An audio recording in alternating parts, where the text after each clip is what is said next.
Hello, everyone. Welcome to Programming in Times of High Transition, Adjustment to U.S. University Culture for International Students. We apologize for the short delay. We were having some sound issues, but we're all up and ready to go now. I'm going to just give a brief introduction to the interview as well as our speaker, and then we'll begin asking questions. This should go for about 25 to 30 minutes, and then we'll open up a Q&A session afterwards. So a quick agenda. First, we'll give some introductions, and then we have three different topics that we will discuss. We have adjustment period to university life, specific programming, practical assessments of current programming, and then the Q&A. You can go ahead and use the chat function to ask us questions or tweet at CampusTap. So to begin, I would like to introduce Kristin Colorado, who is the Director of Higher Education at BE Education, a former Director of Education USA and Director of International Support and Programming at Northeastern University. Kristin brings over 20 years of professional experience in advising high school and college students from around the world. Kristin firmly believes that there are many possible fits for each student and focuses on exploring each individual's unique skills, interests, and potential to identify all the academic possibilities. Kristin, I'll go ahead and let you introduce yourself. Oh, thanks, Megan. So as Megan mentioned, I have more than 20 years of experience in higher education. I'm sure many of you listening have maybe more. But I started my career in Japan, as many people in higher ed do, teaching English, and then lived for about 12 years in the Middle East, where I worked for Education USA. And I worked primarily with Middle Eastern, North African, and European students. And then after that, during that time, I visited probably over 500 US colleges and universities in person, and worked with a lot of different universities to help them determine how they could recruit, retain, and graduate international students from all over the world. So I love working with international students. I love sharing best practices with colleagues at other universities. And I hope that today we can give people a few additional ideas, or at least validate that what you're doing is the best practice. Excellent. Thank you for that. So just a little bit of a background on this to let people know that we are focusing on the adjustment period to university life. So for international students, so programming and mentoring in those first couple months as they first adjust to US culture and US universities. So Kristin, I guess we'll just start it right off in vein of that. In the adjustment period to university life, I mean, when they arrive, US students that come to the U.S. Internationally are often faced with cultural and social differences that may differ from their own institution or home country. I was wondering if you found any philosophy or any best practices to help these students adjust to life in the U.S. Okay, so first of all, I think you'll notice that a lot of schools, particularly larger schools, are starting their orientation in June, when students, even before students have arrived on campuses. So a lot of us are visiting particularly large markets like China, India, South Korea, and meeting with students and their families even before they come to campus. So sometimes during the summer, there is some melt that happens when students get admitted to universities in other countries, or perhaps get off a wait list. But we have found a lot of, not just at Northeastern, but a lot of other colleagues, we found that going out to these countries in June can be quite helpful in starting the conversation and beginning to think about, well, what do students need when they come to campus? And then always for those students, depending on your university's budget, or if you have a small population of international students coming from many countries, if you're lucky like that, having such a diverse student group, you could also start with webinars during the summer. So a lot of schools are doing webinars both with students and parents to kind of discuss what to bring, what to expect. And then the other thing that a lot of schools seem to be doing that's working very well is even before orientation, having a welcome area. A lot of times when you arrive to campus, you're not even sure where to go. You don't have a US telephone number, you might not have a bank account. And so whatever the university can do, and when I say university, I mean generally school, because we have community colleges, colleges and universities that all have very thriving international student populations. And whatever you can do when students arrive, because they can arrive up to 30 days before the start of their program, and if you can help them get settled, get over jet lag, offer international students who are coming without their parents, offer them the opportunity to come in 2 to 3 days earlier. That is enormously helpful. A lot of times international students, if they're coming just for move-in day and then expected to attend orientation the next day, they're coming from countries where they're not going to get into the US until late afternoon, early evening. Flights are often delayed if they're making a connection. So if you can offer them 2 to 3 extra days before they arrive, it makes a world of difference. Great, great. Thank you. And kind of in line with that, when we're talking about orientation, and orientation for domestic students can be a really good way to establish a sense of community, to make us all feel like we are part of the university. Are there any important steps that you see that a university can take to establish a sense of community between domestic students and international students, or even just among international students? Okay, so that is the $100,000 question. A lot of schools are struggling with how do we do a good job from the beginning of integrating domestic students and internationals. I firmly believe that international students need a separate orientation before the American students arrive, for a lot of reasons, a lot of logistical issues, online check-ins so that their CFIS records can be activated. That's helpful to the International Student Office. They also need to purchase things that American students will most likely be coming with, like bedding and towels and some other things. So in terms of orientation, if you can have a 2 to 3 day orientation prior to the American students coming in, and then a lot of universities seem to be really challenged with space.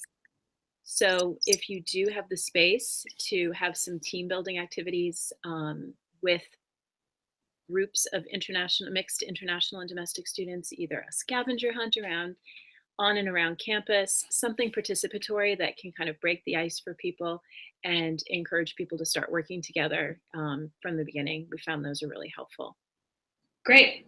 That's great. What about programs and events throughout the year? Have you found that there are other programs and events that work better for kind of fostering that sense of community? So, international students, why does the US like to have international students? The State Department has very clearly articulated reasons, building mutual understanding, cross-cultural understanding.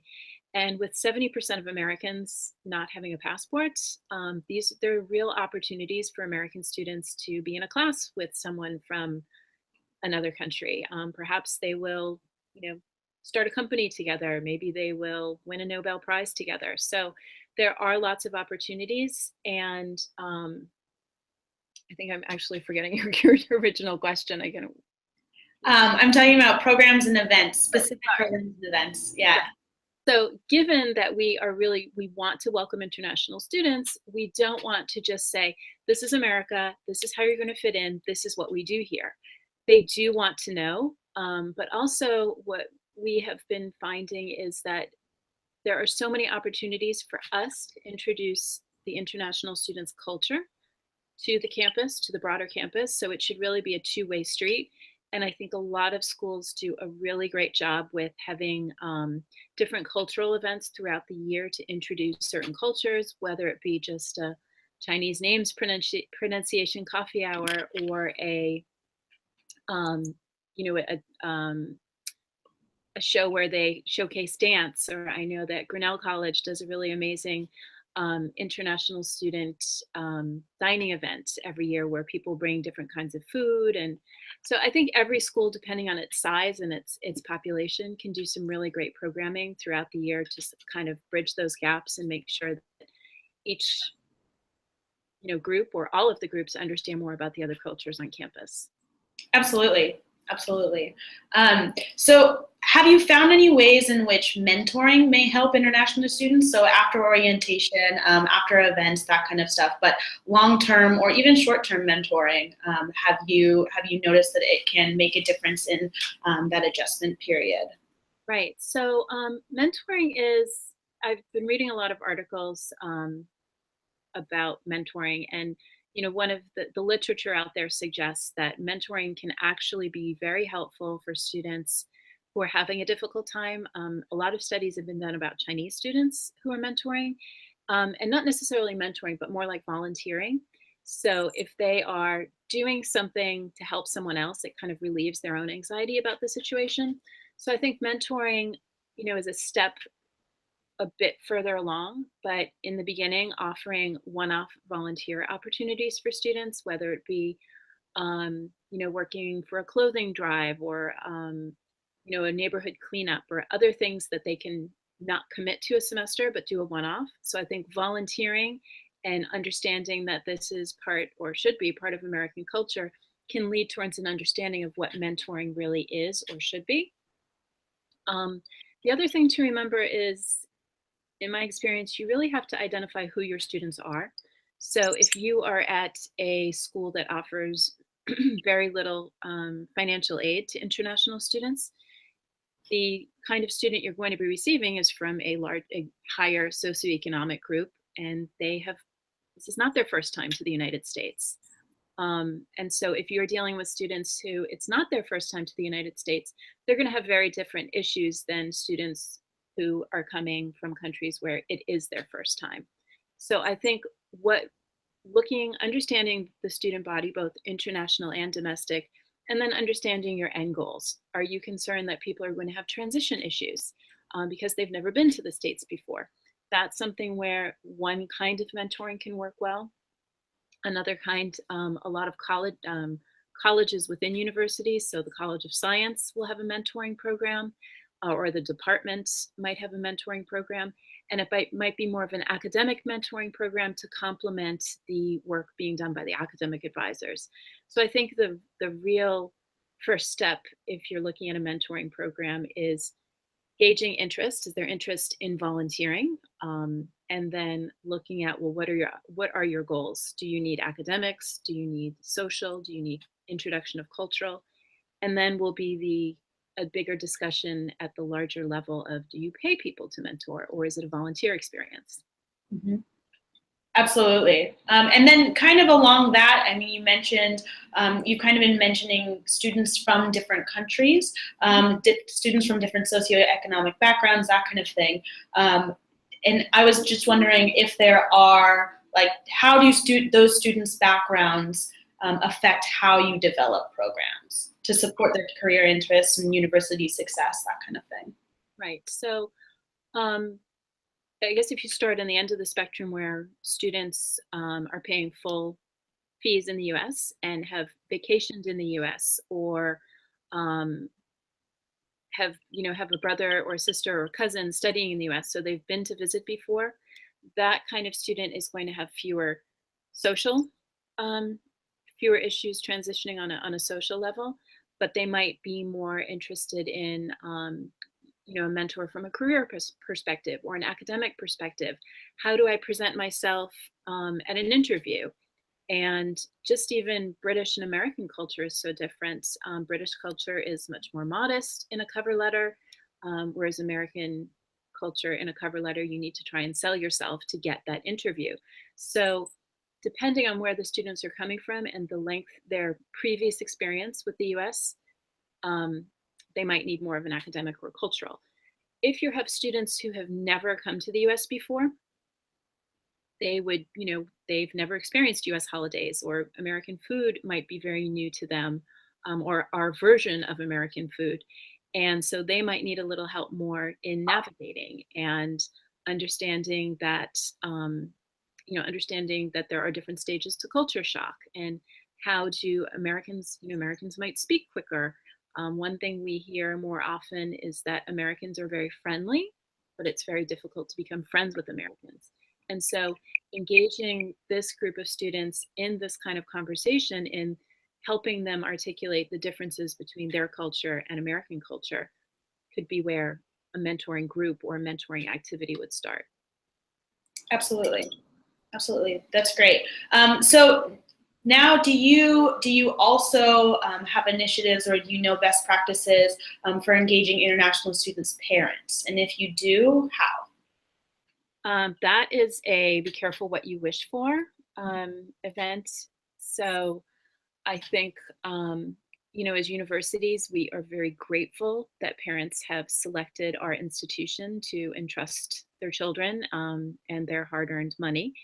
And hopefully your university is forward thinking enough to be cultivating this family as a real resource in country, so that when you go visit, that you have a family to, your recruiter has a family to connect with, or in the larger scale, that they might host an event for admitted students, or perhaps their company might provide a work opportunity for a student. So you definitely want to be cultivating that relationship. And at this point, you do need to bring in your colleagues from the alumni office, from the advancement office, from the admissions office, to make, whoever works with students and whoever has a direct interest. Of course, everyone at the university has a larger interest, but a direct interest in cultivating this relationship, because your office cannot do it alone. One of the things that I recently did when I was at Northeastern is we had a parent reception during orientation, and we also had a parent orientation during the day. And we actually did the exact same session on staying compliance and regulations associated with the student visa to the students. And I said to them, this is something that we're going to tell you so that you have the right questions to be asking your student. It is their responsibility to maintain compliance, but as a parent, here's some specific questions that you can ask to stay involved. So I think that if you're lucky enough to have parents that do come to campus, that's great. You can develop those relationships. A lot of parents like to do WhatsApp groups in their own little city, or either province or city. So I think there are lots of opportunities to cultivate relationships with parents. Having a reception in a country where you have large numbers of students coming can be very useful as well, because as we all know, if one parent is happy with their child's experience, they're going to tell all their friends. And in a lot of countries, that is still, relationships are very important in the way people make decisions. Yeah, absolutely. Absolutely. And we've been talking a lot about, students from different backgrounds, parents with or without the need or ability to come to the US versus, having that sense of community in their own country. And depending on all of these different needs, all of these different allocations, how do you develop and assess budgets specifically for those differing needs, and also, the university's budgets as well? Right. So, I think that obviously it depends on what the university allocates for your budget, whether you're student affairs. Some international offices are based under student affairs. Some are under enrollment management.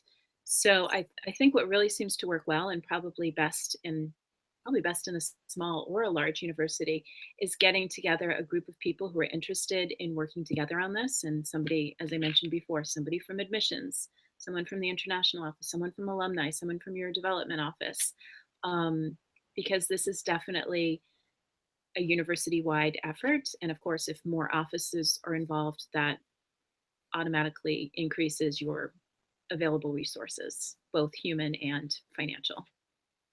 Absolutely. And then how do you evaluate the success of those programs? Do you conduct focus groups? Have you conducted focus groups with international students? And how did you do that, if so? Right. So I think a lot of schools do focus groups with international students. And I think the most popular way just tends to be inviting students for pizza at lunch. And, the first 4 months of school, everybody likes free pizza. Second semester, it's much more difficult to lure people in with pizza. But I think having a lunchtime event when they're not in classes can be very helpful. And they should be small. And one of the things that we also did from a few years ago is in that first semester, in order to initiate community building, we would have a lunch for all of the students from Sweden or all of the students from Venezuela. And what we would do is we would invite students from every grade level and have, so that they could begin to build their own support network. Because at the end of the day, yes, they're coming for an American experience, but sometimes you just need to connect with someone from home who can explain to you exactly what is going on. Absolutely. So in terms of evaluating, I think that it depends again on what are your goals. So for the international office, we wanted to make sure that at the end of the day, people could understand the roles and responsibilities of maintaining their compliance and understand sort of their transition into the university and know where to seek help. And so if there were issues, that no one was falling through the cracks, that we were able to get people the help that they needed. And I think you'll notice the success over a period of time where students you've worked with in their first year are coming to propose programs in their second year or their third year, even their fourth year. And students who have had a good experience at the university and feel like they've been engaged by your office or your team come back to propose new initiatives. And I think that's always a sign of success. Yeah, absolutely. And I'm sure after one semester of free pizza, you know, people coming together and forming those kinds of relationships, they begin to form more organically as well. Definitely. And just a reminder to everyone that we are taking questions at the end, but if you have any questions throughout, just go ahead and pop them into the chat bar whenever they come to mind, and we will read them off with the time allotted at the end. So another really important aspect of current programming and assessing current programming is the role of staff and faculty about the unique needs of international students. How do you educate and, you know, bring staff and faculty, whether those be professors, whether those be people in other departments that will be dealing with international students, how do you educate them about, you know, unique programming for international students and still being there to foster that sense of community? Right. So, you know, there's a difference in educating, as you mentioned, in engaging. I've been fortunate to work at a university where a large number of faculty are already very globally minded, and perhaps coming from many universities all over the country, you will find a lot of faculty who were not born in the US and have become citizens or visiting scholars. And I think that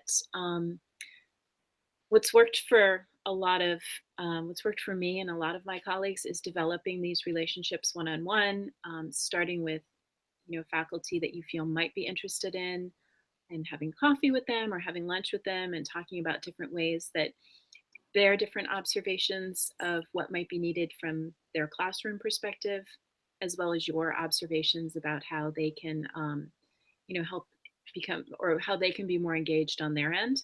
So I think that, you know, it depends. If you're in a large urban institution where a lot of the faculty and staff do not live nearby, then you are more challenged and you need to be more mindful of doing events during the day that are going to engage people. And that might be a lunch or an end of the day activity. If you are, you know, if you live, if you're part of a campus that's where people do live nearby, or it's easy for them to go home and feed the kids dinner and then come back, that's another great opportunity to be more engaged in evening events. And so I think you have to understand, you know, what are people's personal commitments and where do they feel that they can be more engaged. So it's really a lot of relationship development and from the beginning, but again, having the right faculty on board with programs and initiatives is so amazing. Mm-hmm. Absolutely. What about what about sending faculty to, you know, to the home country of a lot of international students, whether that be, if there's a large population of Chinese students on campus, do you have any, you know, reverse study abroad trips for those faculty, or have you seen those be successful to kind of open their eyes about different cultural awareness? Well, I think there are so many faculty at different universities that already travel on their own for their research, and trying to identify these faculty and seeing where they might be able to do initial additional visits or appointments on your behalf always works really well. I know that I think it was a few years ago, I believe it was Michigan State, they actually sent resident advisors on a summer program to China to kind of do a reverse culture shock exercise. And I think that training was an amazing opportunity and really groundbreaking in the field. Um, I think faculty, if you have the budget, can be really helpful, particularly when you're recruiting and retaining graduate students. I think a lot of people saw, unfortunately this summer, I've heard that a lot of schools saw declines in the numbers of Indian graduate students. And back in November, the IIE Open Doors report revealed that Indian graduate students is the fastest growing population in the US. So I think that this summer, everyone was quite disappointed in seeing some of those numbers dropped. And just focusing on what Indian graduate students are looking for, they are looking for that faculty involvement. So if it is a choice between sending someone, for example, after May, sending someone from admissions or sending someone from the faculty, I think you'll find that the faculty can really help those students who are either wavering or hesitating or not sure about what to do. I think it can help them, solidify their decision to attend your institution. Absolutely. Absolutely. Well, thank you so much, Kristen. We now are opening up the floor for questions. So if anybody has any questions, just go ahead and enter them into the chat box. If not, I have one question for you as people start thinking. So have you found any initiatives in your experience? Have you found any initiatives to long-term, like during that adjustment period, you talked about orientation, you talked about different events, different programs, helping with the international students' parents. Have you found any initiatives to be especially effective in supporting international students long-term by the end of their 4 years in university? I mean, did anybody come back and say, hey, I remember this really helped me out a lot, this was very effective? Have you studied, or seen the effects of the long-term in the first transition? Right. I think there's no real I think most information that we all have is anecdotal, unless someone's doing their EDD dissertation on this, which is a great topic to consider. But I think that a lot of people that work in this field, one of the things that they're very good at is talking to people and developing relationships. And even, I'll just give you an example. When I was at Northeastern, the head of the Venezuelan Student Union asked to meet with me to discuss the situation in Venezuela, which 3 years ago was, well, it's still the same with the currency dispersal. And so I had him come into my office. We talked for an hour and a half. Now, nobody has an hour and a half during the day. So of course I was catching up on email at night, but it was such a poignant conversation. And I learned so much in that hour and a half that it would have taken me just through regular channels. I just never would have had the experience to learn all of this. So I hired him, and the outreach he was able to do and the student perspective he was able to provide over the next 2 years that he worked in our office was amazing.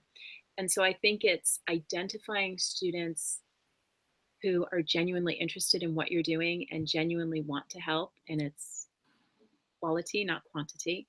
And if you're able to offer a student, 20 hours a week of on-campus employment, you really have developed a friend for life. Absolutely. Absolutely. That's great advice.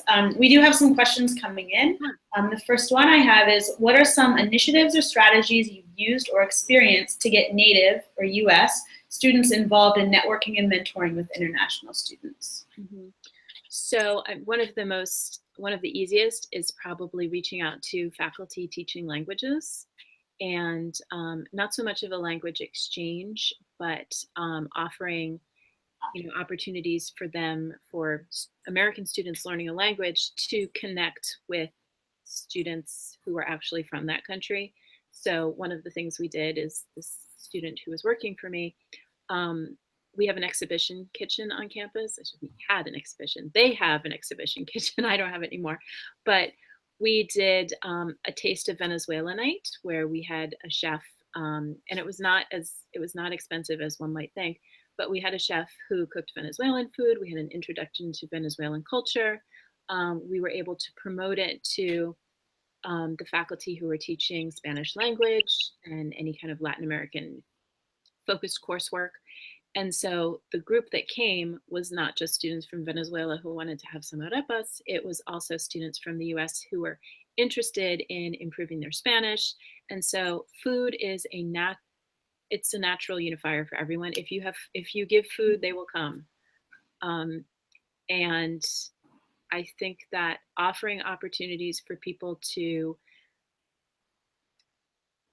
get together around a very unassuming topic, which is food. Everybody loves food, and there's just no controversy. Now, if you're having a discussion about something like hummus or something where many cultures, or samosas where many cultures claim it to be their own, that could be a little bit difficult. But I think anything involving food and an explanation of culture would be really helpful. Absolutely, especially when you are a college student. I think that if there is food, then they will come. We have one more question. What sort of programming have you or other schools done to engage the spouses or children of students either during orientation or throughout the school year? Spouses or children? So that's a good one. I think that a few years ago, we noticed that we had a few Saudi spouses. And so we did sponsor some coffee hours for Saudi spouses. It's definitely, again, it depends on where you live. I know that some schools have really wonderful on-campus housing for married graduate students, or, I know that University of Missouri has some great graduate student housing. If you're on an urban campus, it's a lot more difficult as people, live in they don't really live in one specific location. But anything that you can do to offer information on free language courses. We also took the spouses, we took them to the public library to show them all the amazing resources that are available at a public library. Public library, you can get, if you're a member, you can get, I don't know if this is everywhere in Massachusetts, you can get passes to go to the aquarium, or you can get passes to go to the science museum. So we actually talked to them about, going to Stop and Shop or Shaw's or whatever your supermarket is and getting a loyalty card where you get points. We talked to them about coupons and stuff to really try and engage them. We talked to them, we had the person who, if they were a J visa holder and they were a scholar, the spouse can work. So we worked with our careers center to make sure that they were informed about how they could apply for a job. If they were an F student and couldn't work, we talked to them about studying or auditing courses, or whatever they were interested in. The more information you can provide people on how to enroll their children in school, the better, because that seems to be the most challenging aspect, is how to enroll kids in the local public school.